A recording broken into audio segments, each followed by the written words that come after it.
میرے بھائیو رسول اللہ کی ذات اور ان کی نموس اور ان کی عزت کے بارے میں 20 دلائل ہیں، لیکن آپ اللہ کا ایک انداز صرف ملاحظہ کر لیجئے۔ ولید بن مغیرہ نے ایک لفظ رسول اللہ کو کہا، اللہ نے 10 جواب دیے اور آخر میں یہ بھی کہہ دیا اتل بعد ذالک زنیم، رسول اللہ کی گستاخی کرنے والا دراصل حرامی ہوتا ہے، یہ اللہ نے کہہ دیا۔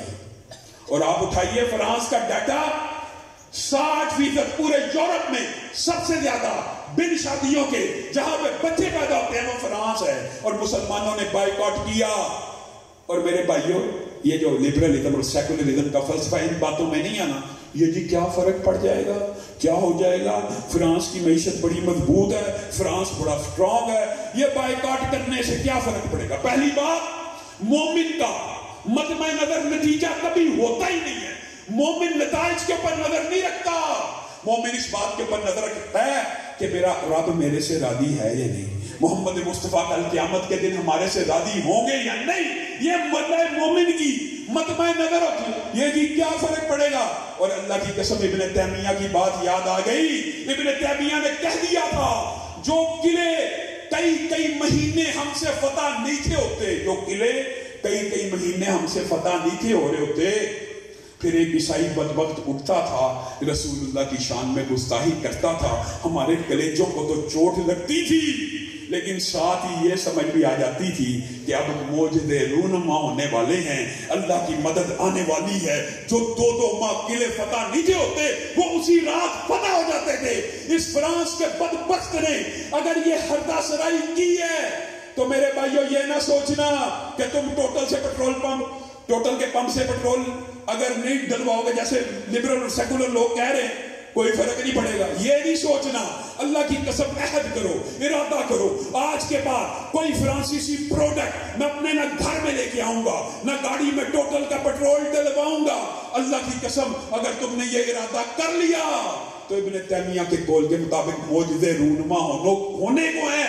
ہاتھ اٹھا کر وعدہ کرو، آج کے بعد کسی فرانسیسی مصنوعات کو نہ اپنے گھر میں لاؤ گے، نہ ٹوٹل کا پمپ ڈلواؤ گے۔ اور حکمرانوں سے بھی ایک مطالبہ کہ اللہ کے لیے کوئی رسول اللہ کی خاطر بڑی باتیں کرتے ہیں یہ حکمران، سب سے زیادہ ہمیں اللہ کے رسول سے محبت ہے، ہمیں اللہ کے رسول سے محبت ہے۔ میرے بھائیوں اللہ کی قسم کھا کے کہتا ہوں، آئی جی ہوگا وہ بھی یہی کہے گا، چیف جسٹس ہوگا وہ بھی یہی کہے گا، وزیر اعلیٰ ہوگا وہ بھی یہی کہے گا، وزیر اعظم ہوگا وہ بھی یہی کہے گا، رسول اللہ سے سب سے زیادہ محبت ہے۔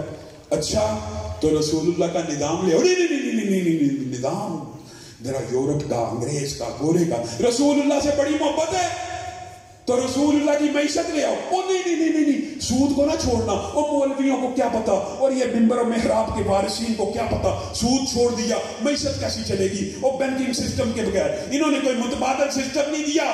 یہ آپ اور میں اللہ کی قسم اس بات کے ذمہ دار ہیں، ہم نے رسول اللہ صلی اللہ علیہ وسلم کو صرف مسجد کا امام مانا، ریاست کا امام نہیں مانا، ہم نے مسجد کا امام مانا، سیاست کا امام نہیں مانا، ہم نے مسجد کا امام مانا، کاروبار اور معاملات کا ماننا ہی نہیں، بازار کا ماننا ہی نہیں۔ ووٹ کس کو ڈالنا ہے؟ ووٹ میں نے اپنے علاقے کے چور کو، جگیردار کو، لٹیرے کو، وڈیرے کو ڈالنا۔ میرے بھائیو یہ منافقانہ طرز عمل ہے۔ اللہ کی قسم جب تک اسلام غالب رہا اس کی ایک سب سے بڑی وجہ یہ ہے کہ مسلح کا امام ریاست کا امام رہا، اور اسلام غالب آ جائے گا۔ یہ بات یاد رکھیے۔ یہ بات کر کے اپنی بات کو ختم کرتا ہوں۔ اللہ کی قسم اسلام غالب آنے کے لیے ہے۔ هو الذی ارسل رسولہ بالہدی ودین الحق لیظہرہ، اسلام کو اللہ نے غالب کرنا ہے۔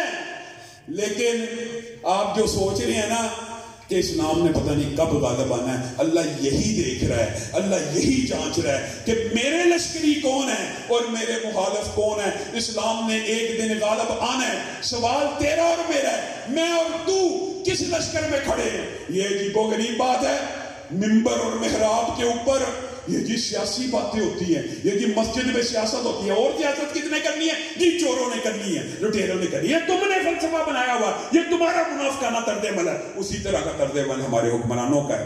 خدا کرے کہ میری عرض پاک پہ اترے وہ فصل گل کہ جسے اندیشہ زوال نہ ہو۔ وآخر دعوانا ان الحمدللہ رب العالمین۔